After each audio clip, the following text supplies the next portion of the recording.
네, 오늘은 내일부터 3일간 열리는 인터배터리 2026 그리고 여기서 봐야 할 투자 포인트를 짚어보고자 합니다.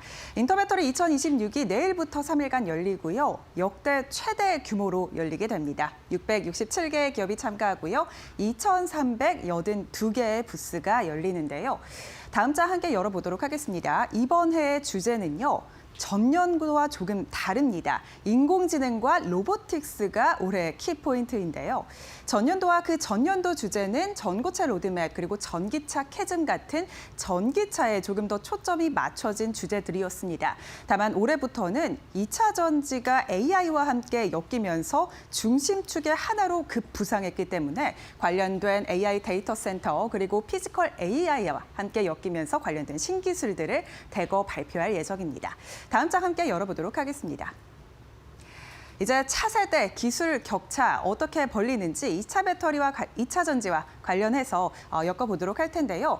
일단 먼저 CES 2026에서 힌트가 나왔습니다. 먼저 첫 번째는 자율주행입니다. 엔비디아, 이 빅테크의 자율주행 기술에 대한 참전이 본격화됐습니다. 엔비디아가 벤츠와 협업을 해서 이 자율주행 레벨 4에 대한 연구를 진행한다라고 밝혔고요. 올해 1분기 벤츠와 협업해서 양산을 진행할 예정이라고 밝혔습니다. 일단 이 빅테크와의 협업이 왜 중요한지 말씀을 드리면요. 이 자율주행 레벨 4에서 가장 중요한 게 바로 추론과 사고 영역입니다. 이 엔비디아와 협업을 통해서 이 추론 사고 영역에 불이 붙는다면 이제 자율주행 진입 장벽이 낮춰질 수 있기 때문에 로보택시 등에 대한 상용화 기대감으로 번질 수 있기 때문입니다. 다음 장 함께 열어보도록 하겠습니다. 이제 로보택시가 상용화 시점이 구체적으로 공개가 됐습니다. 현대차 같은 경우에는 2027년 말에 레벨 2 그리고 2028년에는 레벨 3를 출시를 목표로 한다고 밝혔고요. 2028년에는 레벨 4 자율주행 관련된 기술을 밝히겠다고 하기도 했습니다. 일단 현대차가 2027년과 2028년을 기점으로 로보택시를 사업을 확대하겠다라고 밝혔고요. 아이오닉 5를 앞세워서 레벨 4 자율주행 기술을 올해 공개하기도 했습니다. 벤츠도 1분기부터 북미 시장을 시작으로 전 세계 알파마요를 활용한 자율주행 CLA 출시 계획을 밝혔고요. 이 로보택시 시장이 확대되는 점이 배터리 시장에 왜 좋은지 이 점도 참 중요합니다. 로보택시 같은 경우에는 기존 전기차 대비해서 배터리 사용량이 굉장히 크기 때문입니다. 기존에 개인들이 사용하는 전기차는 하루에 평균적으로 2시간가량의 배터리를 사용을 하는데요. 로보택시 같은 경우에는 하루에 총 18시간가량을 한 대가 운영하기 때문에 배터리 수요가 약 10배가량 확대될 것이라는 전망이 나오고 있습니다. 다음 장 함께 열어보시죠. 이제 향후 규제 완화가 배터리 시장의 중요한 모멘텀으로 남았습니다. 로보택시 같은 경우에는 레벨 4, 운전자 없는 자율주행이 필요한 이 규제 완화가 필요한데요. 최근 발의된 셀프 드라이브 액트 오브 2026 법안에는요. 레벨 4 자율주행에 대한 면제 한도를 한 사당 9만 대로 상향하는 내용이 담겼습니다. 만약에 지금 테슬라와 우버, 웨이머 정도가 미국 시장에 진출해 있는 상황인데 한 사당 9만 대의 로보택시를 운영한다 쳤을 때 연간 27만 대가량의 신규 전기차 수요가 발생하게 됩니다. 지금 앞서서 보시는 것처럼 11월까지 누적 미국 전기차 판매량인데요. 개인을 중심으로 한 미국 전기차 판매량이 150만 대가량으로 집계가 됐습니다. 전년도와 작년도 별로 그렇게 차이가 나지 않는 판매량이었는데 보조금이 종료됐기 때문에 전기차 누적 판매량이 급감됐기 때문이죠. 이제 개인에서 전기차 수요가 B2B로 확대가 된다면 기존 전기차 판매량의 18% 수준이 B2B 사업에서 나올 수 있기 때문에 굉장히 배터리 시장에도 큰 수요가 열릴 수 있다라는 기대감이 몰리고 있습니다. 이 전기차 관련해서 셀프 드라이브 액트 법안 잘 주목해 봐야 하는 이유 중 하나고요. 다음 장 바로 열어보시죠. 이제 두 번째 관전 포인트는 로봇입니다. CES 2026에서 가장 큰 주목을 받았던 이 모멘텀 중 하나가 피지컬 AI, 그 안에서도 현대차 그룹의 보스턴 다이나믹스였죠. 현대차 그룹의 보스턴 다이나믹스 휴머노이드 아틀라스가 덤블링을 하는 모습까지 공개되면서 기술 초격차, 지금 이슈가 굉장히 크게 되고 있는 상황인데요. 2028년에 3만 대 수준의 휴머노이드 아틀라스 생산 계획을 밝혔습니다. 현대차 같은 경우에는 또 현대 위아의 주차 로봇 등이 이미 현대차 미국 메타플랜트 공장 등에 투입이 되고 있기 때문에 LG 에너지 솔루션이라든지 삼성 SDI 그리고 SK온의 배터리 사업 기회가 굉장히 많이 열려 있는 상황입니다. 다음 장 바로 열어보시죠. 이제 휴머노이드 로봇이요, 본격적인 상업화 구간에 들어섰습니다. 앞서 지금 아틀라스도 2028년부터 상업화를 하겠다라고 밝혔고, 테슬라 같은 경우도 옵티머스로 주목을 받았었죠. 옵티머스 생산 라인을 크게 확대한다라고 밝혔습니다. 기존 전기차 생산 라인을 사용해서 옵티머스 생산 라인을 확대하겠다라고 밝혔고, 지금 캐펙스도 기존 대비해서 거의 2배 넘게 증가가 됐죠. 연간 100만 대가량의 생산을 옵티머스에 집중하겠다라고 밝혔습니다. 이에 따라 2027년에 일반 소비자 시장에도 옵티머스로 시장 진출을 하겠다라고 밝혔습니다. 다음 장 바로 열어보겠습니다. 이렇게 테슬라와 휴머노이드 로봇, 이 현대차, 보스턴 다이내믹스까지 휴머노이드 시장이 굉장히 크게 열릴 것이라는 기대감이 나오고 있는데요.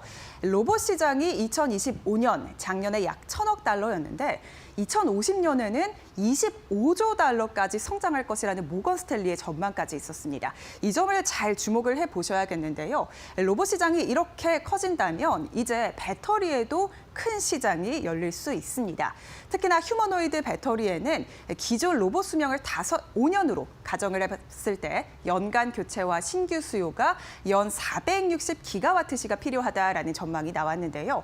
이 연 460기가와트시 같은 경우에는 지금 배터리 3사, LG 에너지 솔루션, 삼성 SDI 그리고 SK온까지 이 3사의 생산 능력에 해당하는 숫자입니다. 그렇기 때문에 현재 전 세계 전기차 시장의 50%에서 60%에 해당하는 추가적인 배터리 수요가 이 휴머노이드 로봇 시장에서만 발생할 수 있다라는 거죠. 이제 2050년에 25조 달러까지 성장을 한다면 전기차 수요를 넘어서는 로봇 배터리 시장까지 열릴 수 있습니다. 다음 장 열어보겠습니다. 이 로봇용 배터리는 또 중요한 점이 있습니다. 바로 고수익 프리미엄 시장이라는 건데요. 휴머노이드 배터리 같은 경우에는 이 전기차 배터리 대비해서 굉장히 컴팩트해야 합니다. 휴머노이드 로봇 자체가 굉장히 작기 때문인데, 그렇기 때문에 전기차 대비해서 에너지 밀도가 극대화돼야겠죠. 그리고 화재 안정성이 굉장히 중요합니다. 전기차도 물론 중요하지만요. 휴머노이드 로봇 같은 경우에는 인간의 실생활과 밀접하기 때문에 이 안정성이 특히나 중요합니다. 그리고 전기차와 다르게 로봇 같은 경우에는 상업용으로 하루 종일 발전해야 하기 때문에 충전과 방전의 사이클이 빨라서 배터리 교체 주기까지 빨라집니다. 그렇기 때문에 지금 효율성도 좋아야 하고 컴팩트해야 하고 굉장히 많은 출력을 내야 하는 프리미엄 배터리 시장이 필요한 겁니다. 전고체 전지 같은 고성능 배터리의 사용 여력이 굉장히 높은 거죠. 특히나 전고체 배터리 같은 경우에는 가격이 기존 이 LFP 배터리 대비해서 좀 높습니다. 다만 휴머노이드 배터리 같은 경우에는 지금 배터리 사용량, 배터리 안에 들어가는 용량이 5% 정도밖에 되지 않기 때문에 이렇게 전고체 배터리 같은 고성능 프리미엄 배터리를 사용할 여력이 충분히 있다라는 거죠. 다음 장 함께 열어보겠습니다. 지금 그래서 한국 기업들이 발빠르게 이 휴머노이드 로봇 배터리 시장에 선점에 나섰습니다. 이번 인터배터리 2026에서도 관련된 신기술을 대거 공개할 예정인데요. LG 에너지 솔루션은 앞서 CES 2016에서 LG전자의 클로이드를 공개를 했었죠. 이 가정용 로봇이었는데 여기서 클로이드 원통형 배터리를 LG 에너지 솔루션이 공급합니다. 지금까지는 이제 3연계 배터리, 원통형 배터리가 휴머노이드에 탑재가 되고 있고 리튬이온 배터리가 탑재가 되고 있는 상황인데요. 이제 전고체 배터리가 차세대 배터리로 주목을 받고 있죠. 가격은 조금 비싸지만 높은 안정성과 고효율을 낼 수 있기 때문입니다. 삼성 SDI가 작년에 인터배터리 2026에서 현대차 그룹과 협력해서 이 전고체 배터리 연구 개발을 진행한다라고 밝혔었는데요. 올해 이 전고체 배터리 샘플을 최초로 공개합니다. 피지컬 AI용 파우치형 전고체 배터리를 공개를 하기 때문에 올해 이 삼성 SDI 공개와 함께 주가에 모멘텀이 붙을 수 있을지도 좀 주목이 되고 있는 상황이고요. 현대차 모빌리티 플랫폼 모베드에도 삼성 SDI가 배터리를 공급하는 만큼 이번 인터배터리 2026에서 관련된 모멘텀 받을 수 있을지 기대감이 많이 몰리고 있는 상황이고요. SK온도 현대 위아의 물류 로봇 배터리를 공급하고 있습니다. 그리고 LG 에너지 솔루션 같은 경우에는 또 테슬라 옵티머스에도 원통형 배터리를 납품하고 있기 때문에 좀 추가적인 소식이 나올 수 있을지 이 점까지 잘 주목해서 보시면 좋을 것 같습니다. 다음 장 열어보시죠. 이제 마지막 관전 포인트는요, AI 데이터 센터입니다. ESS 관련 시장이 굉장히 크게 열릴 것이란 전망이 나오고 있죠. 2025년과 2026년 사이에 3배 가까운 ESS 시장의 성장이 관측되고 있다라고 합니다. 일단 데이터 센터에 태양광과 ESS가 굉장히 중요해지고 있습니다. 지금 AI 데이터 센터의 전력 공급이 부족하다라는 소식 굉장히 많이 들으셨죠. 2025년 말을 기점으로 전력이 굉장히 부족해지고 있는 상황이라고 합니다. KB증권에서는 태양광과 ESS가 보조전력원에서 주전력원으로 격상됐다라는 평가를 내놓기도 했는데요. 왜냐하면 이 태양광 같은 경우에는 건설이 굉장히 빠르기 때문입니다. 지금 미국에서 원전 르네상스 계획을 밝혔죠. 다만 원전 같은 경우에는 건축과 인허가 기간이 굉장히 깁니다. 인허가와 건설까지 합치면 총 10년가량의 기간이 소요가 되는데요. 태양광과 ESS 건설은 거의 1, 2년이면 마무리가 되기 때문에 지금 유일한 대안이 거의 태양광과 ESS인 거죠. 이에 따라 데이터 센터 사례에서도 지금 태양광과 ESS의 필요 전력이 굉장히 거의 4배 가까이 급증한 점을 확인해 볼 수 있습니다. 다음 장 함께 열어보겠습니다. 전력망이 2025년 말부터 굉장히 부족해지면서 ESS의 수요가 급증해지고 있습니다. 이 태양광 같은 경우에는 특히나 아침에 그리고 낮에 태양이 떠 있을 때만 발전이 가능하기 때문에 이 필요한 수요 대비해서 3배에서 6배가량 오버빌딩하게 됩니다. 그렇기 때문에 이제 밤 시간에는 ESS가 꼭 필요해지는 거죠. 그러면 ESS는 밤 시간 공백을 메우기 위해서 이 지속 시간을 3배에서 10배가량 늘리는 기가와트시 승수 효과가 발생하게 됩니다.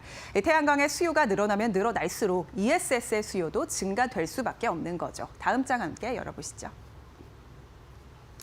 이제 그렇기 때문에 인터배터리에서 K배터리, ESS 관련된 신기술을 많이 공개들을 합니다. 특히나 LG 에너지솔루션, 삼성 SDI, SK온 같은 경우에는 ESS 관련된 신기술 공개를 굉장히 많이 하는데요. AI 데이터 센터용 초고출력 배터리를 가운데에 전시하는 삼성 SDI, UPS와 BBU를 가운데에 전시하는데요. 이 UPS와 BBU 같은 경우에는 특히나 이제 AI 학습이 학습에서 추론 시장으로 넘어가면서 계속해서 지속적인 발전을 하는 것이 굉장히 중요해졌습니다. 여기에 꼭 필요한 게 UPS와 BBU고요. 이 AI 데이터 센터용 초고출력 배터리를 중앙에 전시를 하니까요. 이 점도 좀 살펴보시면 좋을 것 같고요.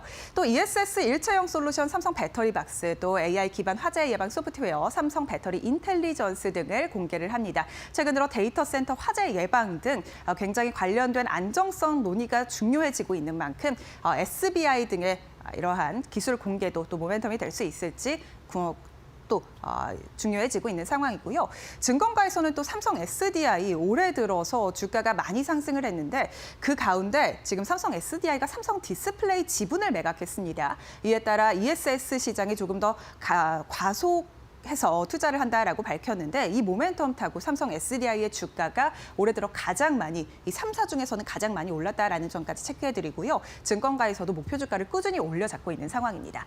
LG 에너지솔루션도 마찬가지로 ESS 관련된 기술들을 대거 공개합니다. AI 데이터 센터용 초고출력 배터리도 공개하고요. 차세대 리튬 망간 리치 배터리도 공개를 하고 AI 기반 전기차 배터리 진단 예측 기술까지 신기술을 공개합니다.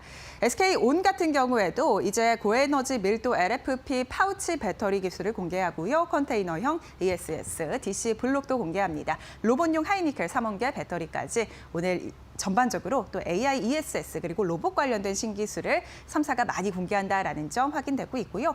포스코 퓨처엠도 자율주행 전기차용 울트라 하이니켈 양극재 기술을 공개합니다. 이 기술 같은 경우에는 지금 LG 화학을 대신해서 LNF가 LG 에너지솔루션에 이 기술을 중점적으로 해서 단독 공급한다라는 보도가 나오면서 LNF 주가가 튀기도 했었죠. 울트라 하이니켈 양극재 기술 때문이었습니다. 이 기술을 포스코 퓨처엠도 이번 인터배터리에서 공개를 하는 만큼 관련 모멘텀 받을 수 있을지도 잘 주목해 보시면 좋을 것 같습니다. 다음 장 바로 열어보겠습니다. 이제 2차 전지의 연중 상승률을 체크해 볼 텐데요. 앞서 말씀드린 것처럼 3사 가운데에서는 삼성 SDI가 가장 좋았습니다. 올해 들어서만 42% 가까이 올랐고요. LG 에너지솔루션 같은 경우에는 2%가량 하락입니다. SK이노베이션도 16%가량 오르면서 3사 가운데 삼성 SDI가 가장 큰 모멘텀 받았고요. 아무래도 이 삼성 디스플레이 지분 매각과 함께 주가가 크게 튀어오른 영향을 많이 받았습니다. 그리고 지금 이 중동 리스크가 조금 오늘은 완화되면서 오르면서 프리마켓에서도 LG 에너지 솔루션 약 4%가량 오르고 있고요. 삼성 SDI도 10% 가까운 급등세 일단 프리마켓에서 붙고 있다라는 점까지 함께 말씀드리도록 하겠습니다. 그리고 이제 배터리 소재단 안에서도 주목을 크게 받고 있는데요. 대주전자재료도 83% 가까운 상승세 보였고요. CIS도 121% 가까이 오르면서 배터리 관련해서 이 소재, 장비 관련된 종목들의 주가 상승 탄력이 굉장히 좋다라는 점까지 짚어드리도록 하겠습니다. 에코프로, 머티도 25%가량 연중 상승률을 보였는데 일단 지금 에코프로 같은 종목들도 7% 가까운 급등세 프리마켓에서 연출하고 있는 상황이고요. 인터배터리 2016 모멘텀 타고 오늘 주가가 전반적으로 2차 전지 섹터에 불이 붙을 수 있을지 이 점도 잘 눈여겨보시는 게 좋을 것 같습니다. 이렇게 오늘 인터배터리 2016 투자 포인트 함께 짚어봤습니다.